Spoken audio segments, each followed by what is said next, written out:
I think before I took for granted the fact that my family lives so close to me, and now all of a sudden I can't see any of them. Like my grandma lives literally 1 kilometer away from me, and I can't see her because she's in a old folks home, and they've been on lockdown for like, I don't know, 4 weeks, I think now. I think, yeah, if we can learn anything from this, it's that we need to support each other in this industry and connect more and just be there for each other for sure. What made you become a hairstylist? What did it for you, Jen? Oh God, I wanted to be a hairstylist from as far back as my memories go. I have memories of sitting on the couch putting clips and barrettes in my grandpa's hair and my dad's hair. There's picture evidence of all of this. So it was a no-brainer for me. It was in me from a young age. I was just always good at doing like all my friends' hair. Yeah. And then I decided I would just take it in high school because our high school offered programs. Jen, how would you say that this shutdown has affected you, your family, your clients, your friends, basically your whole community?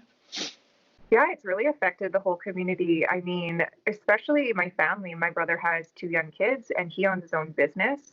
So his business is slowed right down, and the kids are at home, and then his wife works from home. So she has to watch the kids and try and work from home. Plus, we can't go over there and see them because we don't want to expose the kids to anything. And my parents, they're not young anymore, so they're considered high risk. So I've just been doing their grocery shopping, and they're staying low. And like a lot of people in the community, it's kind of a strange feeling. For me, it's been a blessing because my dog ended up just getting sick. So I just feel really grateful to have this time to spend with her and make sure she's okay and stable and stuff like that. So all of a sudden, as soon as she got sick, the stress of the pandemic and work and money was completely gone for me. Like, it's not even in the forefront of my mind anymore. Just, it put things into perspective about what matters, and family and the people you love, and your animals are your family. So I've just been feeling grateful to have this attitude. Yeah, that's amazing. And it's really interesting to hear from both of you because you're both in smaller communities as opposed to myself, who's in Calgary in the bigger city. So the way people are behaving here might not be the same. So for Carmen, yourself as well, being up in Grand Prairie, you're kind of, for size-wise, in between Okotoks and Calgary. How would you say that this shutdown has affected your community there? Well, well, we're not as slow as Calgary either, like with the oil and everything. We're still busier, so yeah. Now people are like freaking out because it is slower because of the pandemic.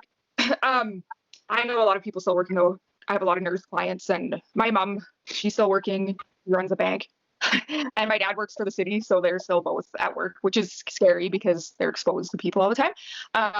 And I didn't see them for almost a month and a half because they had just got back right before they were on holidays, and they got back right before it got crazy, but they still had to quarantine for 14 days. So I had to do shopping for them, and I've been shopping for my grandparents.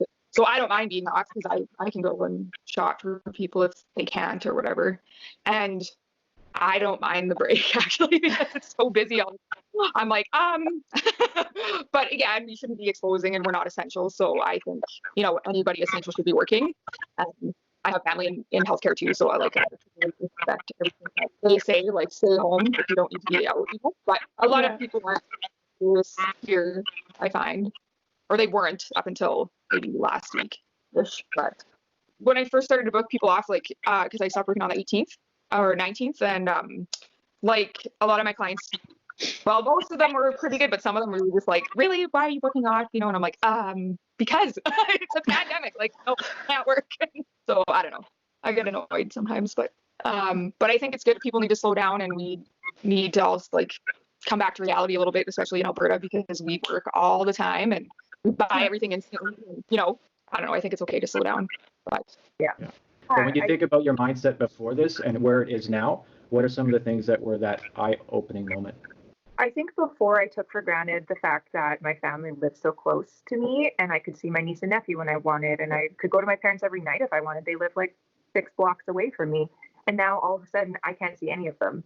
So I think the biggest eye opener for me was to not take the people you love for granted and spend as much time as you can with them and really cherish that time. Yeah. Yeah, absolutely. For myself, yeah, I feel that way too. I have aging parents. They're in their 70s, and every day I didn't really call them all the time, but now I'm like in the morning, are you guys okay? Do you have any fever? No, you're good. Okay. Call them at nighttime, same thing, just to make sure. Because the thing that keeps popping in my head is that they say that 70% of the population at some point is going to get this virus, whether they show symptoms or not. The biggest thing is having a a very strong immune system. That is the only thing that's really going to stop you. That'll basically fight it off. So no stress, eat well, sleep well, don't have any negative thoughts, turn off the news like I had to. I literally had to pull the plug because I got caught into it. So how about you, Carmen? Definitely seeing people for granted that I never, like my grandma lives literally 1 kilometer away from me and I can't see her because she's in a old folks home and they've been on lockdown for like, I don't know, 4 weeks, I think now. And I'd only go visit her like once a month or whatever. And I'm like, I probably should have went a little bit more often, but like she always has visitors weekly, like my dad and stuff go and visit her all the time. But now none of us can see them because they're in lockdown. And yeah, my parents too, they're not far from me and I don't see them that often either, or even talk to them sometimes for a couple of weeks, but I think that's all going to change. I think you had a really good point when you said this is kind of forcing people to slow down. A couple of really cool things I've noticed. I don't have a lot of family and neither does my husband, and none of them really live here in the city. So all our family is our friends that we've taken in to become our family. So my kids call everybody auntie and uncle because that's the family that we've adopted. But, times get busy and a month, 2 months, 6 months goes by and you haven't talked to a friend just because life is what it is. So I've seen a lot of conference calls with old high school friends. My husband was on the phone the other night for about an hour and a half with like 10 of his buddies from the BC area that he all went to junior high and high school with. And it was hilarious. It was like not a day had passed that they hadn't seen each other. And I can listen to my son talking to his buddies from back when we lived in Winnipeg. I've had phone calls with girlfriends of mine that I just, you realize, oh, it's 9:30 at night. It's too late to call now with the time difference. And now I've got nothing but time to talk to my friends and make sure we are okay and make sure that we are sharing funny stories, because I'm the type of person, if you can laugh through it, then you can make it through. And that's just something I think is really, really important. We have time for whatever we decide is important, and making sure we have that time to connect with friends right now is so, so important. Do you notice that everybody's saying hello now and they're more courteous? And I thought I'd never see this again. The other day I was out for a jog and I saw kids playing. I didn't like playing street hockey. I'm like, wow. Yeah. Are you guys seeing that too? Yeah, the world has slowed down so much. We go for a walk and, people, if there's, someone's walking on this side of the road, we'll walk over to that side of the road, but you say, hi, how are you? People are smiling. I mean, sure, there's still the grump out there who walks head down and ignores everyone. But for the most part, it's like we're forced to be nicer because we can't be that close to people. Yeah. As stylists in your area or your salon and where you're at in your career right now, what do you think is missing, or what is missing to either help support you, whether it be information or some guidance? What's missing other than us? I'll talk. Sure. Hey, and no, you're not allowed to, there's no filters here. You gotta say exactly what's on your mind. If you gotta say, go for it. Nobody cares. Yes. Have you seen Joe Rogan? Yes. Okay. Hilarious. For me, I'm super blessed. The salon I work at, the owner of the salon has like such a head on her shoulders, and she's a complete team player and wants nothing but the best for all of us. So as soon as things went down, she stopped taking clients, and all she did was research, call the CRA, clean the salon. She was like our complete project managers, call the banks, make sure we knew what we could do with our mortgages, what all our options were for loans, EI, everything. She was with the accountant. Like, she just was full time taking care of anything and everything that we all need in order to be successful at home and at work. So for me, and then I'm also part of Team Keune Hair Cosmetics. So we have a lot of, sorry, my dogs are barking. That's okay. We have a lot of support in terms of like keeping education going and, oh God. Keeping education going and, I have, there must be a squirrel. Either you're lying or they're upset that you're not talking more about them. Yeah. What are they yelling about? Oh God. See, that's the thing I can't get away from. So I guess for me, there's nothing missing. And that's why I feel such a sense of calm through all of this, because I know that, I have the support around me, and the team and the friends and everyone in the industry has just been so amazing. So I really don't have anything to wish for. That's amazing. That's not a bad thing. No, it's not a bad thing at all. For sure. Every day is a comedy show in our salon. We're all hilarious. So I don't know if I can think of anything in particular, but we have tons of fun every day, and we joke around, and the clients joke with us. And it's not just you with your clients, it's like shared between everyone in the space. So we always have a ton of fun, and we hang out outside of work all the time. And we always have a blast, but I can't think of anything in particular. The only thing that's scary when you're a hairstylist is that we don't get sick days or benefits or, with that, unless like some big chain salons provide that. But sometimes I wish we had more of a union for hairdressers or something. like for support in like scary times. This is because I watch too much gangster stuff on TV, but I'm like, I'm gonna start one. But like there is actually hairstylist unions I've like looked them up and I didn't know they existed until now. Like ABA is one. Protection would be nice. A bit of like, yeah, healthcare benefits and protection would be nice. Yeah. Yeah. Okay. I think Carmen froze. Yeah. It's a good freeze though. You know, sometimes you get that really awkward freeze. It's yeah, like, she's good. We can take that. Yeah, I like it. It's kind of like she did it on purpose. But overall, how are you feeling right now? I'm actually not really worried at all. So, which sounds so terrible because everyone's like so panicked and scared. And I'm like, guys, just like, let's just chill. Like, I don't know. I'm ready for this. And I like obsessively have always been like, I always watch stuff about like the end of days and stuff too, even though this isn't the end of days, but just listen to the elders on this and like, they've already been through it. So we just gotta, you know, and I'm just fortunate enough. I do have savings that if, you know, I can live off that if things become desperate or, you know, and like the banks and everything, they're going to allow us to defer payments or whatever. So we're all going to end up in a little bit of debt from it, but I don't think it's not the end of the world, I don't think, and if the government is giving us help too, so that's good. So I think, Carmen, it's good to have people who feel your way because there's so many people who are stressed out to the max and freaking out. And it's kind of like making that relationship work. If we have some people who are calm, they can help relax the people who are feeling really, really anxious and stressed out about it. And then that brings everybody down a little bit, which is good. And I'm crazy. I used to get off the like Facebook and stuff too, but I thrive on all this information that changes every day. I'm like, oh, what's going to happen now? Ooh, what's going to close and I don't know. I find it interesting, but it probably makes me crazy in a way too, but I don't know.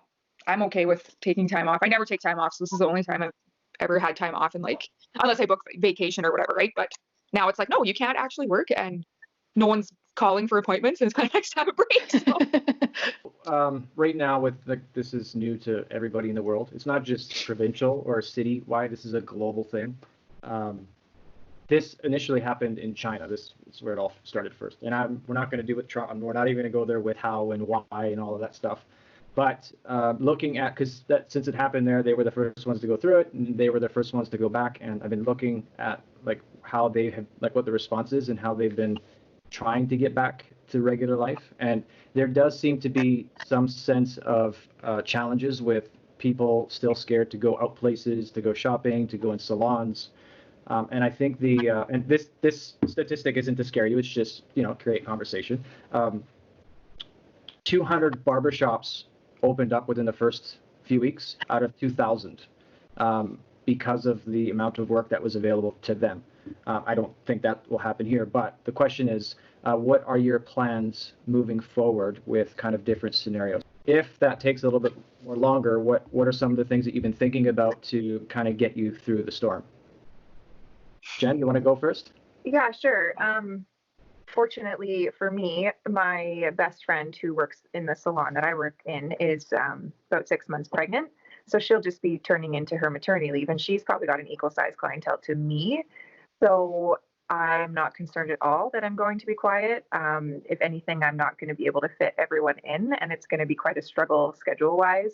I do a lot of like, you know, balayage, blonding, you know, 3-hour appointments, 4-hour appointments. So it was a struggle before, and I honestly don't see it being a struggle coming back because I'm going to have to help take care of a lot of her clients. So yeah. I'm fortunate for sure. And do you think salon prices will remain the same with the big shift that's happening right now in the economy, or do you think they'll come down a little bit in order to be competitive? Personally, I am not going to lower my prices. I'm going to keep them the same because of the investment I've made in myself, the experience I have, the clientele I have, you know, has set my prices. And I don't feel that my work should be cut short because of the economy. I don't tell people where to spend their money. They decide where to spend their money. So if they need to wait another few weeks to save up an extra $100 to come in, then my clients are super loyal and they'll wait. They'll just wait till they have the money. Yeah. I'm not too worried. I'm like I said, I want to clone for when I go back because I already I don't even know where to fit people in when we go back because that there's just not enough space in my book. I'm actually thinking of other salons that I can refer some of my clients to if they need like, you know, just like their roots really quick or whatever, you know, like Your they're people, gonna you're definitely, they'll wait. I know And People will wait. Yeah, they will. But For I have, sure. like, They will wait. I have some crazies that are just like every 3 weeks, you know, and they're still harassing me. Can you do my hair at home or can you come? No, I can't. Like, and you're not going anywhere. So why do you care about your roots? Like, I don't know. Well, you know, we do have a lot. Everybody's at home now. All of our customers are at home. We have a lot of customers at home. So I think people are getting a little bit curious and bored, and they're starting to play with their hair, do things they've never done before, try out that curling iron that's been sitting in their bathroom cupboard for 2 years. So what's some advice you can give to people when they are styling their hair at home? What's some do's and some don'ts? I think it's a good time to give your hair a break from heat. That's what I've been doing, hence the ponytail. I haven't touched my hair with heat the entire time I've been off work. So going back to like the old school ways of like setting your hair, maybe doing some like rags or curlers or wraps, scarf wraps, stuff like that. If you've got textured hair, playing with new product combinations, you know, scrunching, diffusing, stuff like that. I think that this is a good time to relax with your hair. Or if you want to really like work on that flat iron wave, then spend a day working on your flat iron wave. But I definitely think it's better to give it a break right now. Carmen, what do you think something that's really important that our customers don't do with their hair at home? Besides coloring it. Please don't color it box at dye it black. Yeah. No box dye. Leave No that on the box dye. shelf at Walmart. I did actually, I have a couple clients that my crazies that are every 3 weeks, they have to box dye their hair. They can't like go, and I'm not telling them color, but I mean, I tell them what shade to buy or whatever. And because whatever they got to do to get through, so they stop harassing me, I don't care. And I can fix it when I get back. But as long as, like I said, as long as they're not putting black, whatever you got to do to make yourself feel human, I guess. But I personally love this, like never doing our hair or anything. I'm letting my roots grow to support them because they're all gonna be in the same, you know what I mean? And maybe this will make them like their own natural hair color or embrace a little bit of gray, or I don't know. Just maybe don't cut your own hair if you can handle it. You know, use a clip or a barrette, or and do some deep conditioning treatments and give your hair a break if you're always heat styling it. And if you don't ever heat style it, then like now is the time to practice. You have the time. So try something new. Yeah. Right on. In terms of where we're at right now, like with the industry, are you happy where the industry is right now, or do you wish some good things will come out of this in terms of either improving it or making some positive changes moving forward overall, whether it be education, more shows, whatever the case may be? Jen? I think for sure in terms of the community, we can all kind of come together a bit more and support each other more and share our tips and tricks, be more open. For a long time, you know, someone's kept their, like maybe their cutting techniques to themselves. They didn't want to share any information, and it kind of just secluded you. But I think, if we can learn anything from this, it's that we need to support each other in this industry and connect more and just be there for each other for sure. Great. How about you, Carmen? Yeah, I think be more supportive because this industry is so catty sometimes that it's like, you know, but like, everybody just needs to be more supportive and like, well, that's awesome. You're so good at that, instead of being jealous because, I mean, we all get jealous, right? Like, why do you think that is?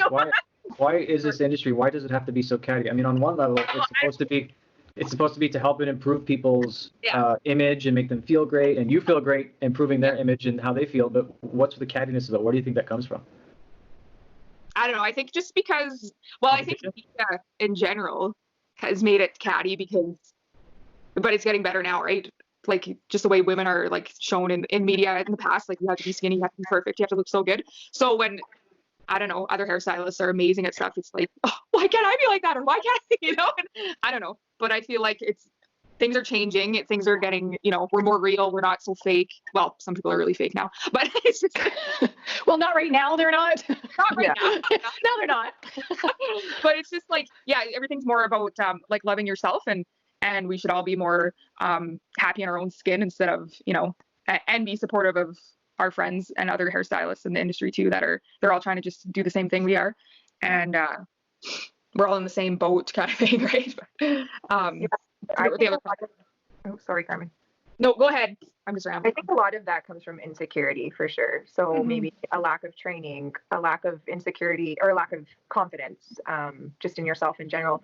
I know growing up for me, there was a lot of bullying that went on in school, like especially between women, like putting girls down, especially commenting on like looks and weight and size of your thighs. And like, it's just brutal. So growing up, like, and living through that, you just naturally carry into your adult life.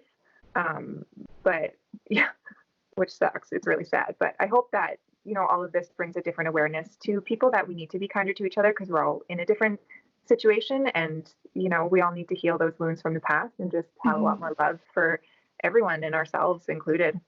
Absolutely. I mean, if we could follow that rule that we all learned in kindergarten, that if you don't have anything nice to say, shut your damn mouth. Like, really, it's not that complicated. Everybody's entitled to their opinions, but you don't have to share them, and you don't have to expect other people to agree with you. It's an opinion. It's yours. Doesn't have to be mine. And yeah, basic. If you've got nothing nice to say, shut up. It's not that hard. It is right on, ladies. Oh, sorry, Jen. Go ahead. No, it's okay. It is for some people. Yeah, I know. Some people feel the pressing need to not only express their opinions, but to force you to share them. You're like, I can be respectful of your opinions. In a way. Yeah. Yeah, it's their insecurity, right? They feel like they don't have enough to offer. So if you agree, then that validates their opinion. Yeah. And yeah, if we're just all nicer and we say nicer things to each other, then the world is a little bit of an easier place. Yep. Right on, ladies. Can you share with us where people can find you if they want to look at your work, look at what you're posting? What is your Instagram handle? Are you using Facebook, Twitter? Where can they find you? My Instagram is Bombshell Hairstyling, and that's my Facebook handle as well. So awesome. I'm on Instagram as well. It's Jen Magee Artistry. So JenMagee Artistry. Based on this experience that you ladies have had, if there were other stylists that was looking or that will be watching this at some point, and they were thinking about doing this as well, how much fun can you tell them that you just had? 10 out of 10. 10 out of 10. Don't hesitate. And why not? Because it's fun to connect with like-minded people. And, you know, and to have a voice. It feels good to have a voice in these times when a lot of people are just sitting at home being quiet. Yeah, cathartic, isn't it? How about you, Carmen? Yeah, I would connect 10 out of 10. Maybe do your hair and makeup so you don't look like a slob. I'm sorry, I just was like, as we got off the phone before, I like went and did spin for 45 minutes and then I did yoga for like 45 minutes and then you were trying to contact me and I'm like, okay, I'll do it, but I'm not gonna look good. Thank you so much, ladies, for giving me some of your afternoon. Stay healthy and stay beautiful. You guys too. Guys. Stay safe. Awesome. Thanks, guys. Bye. Bye.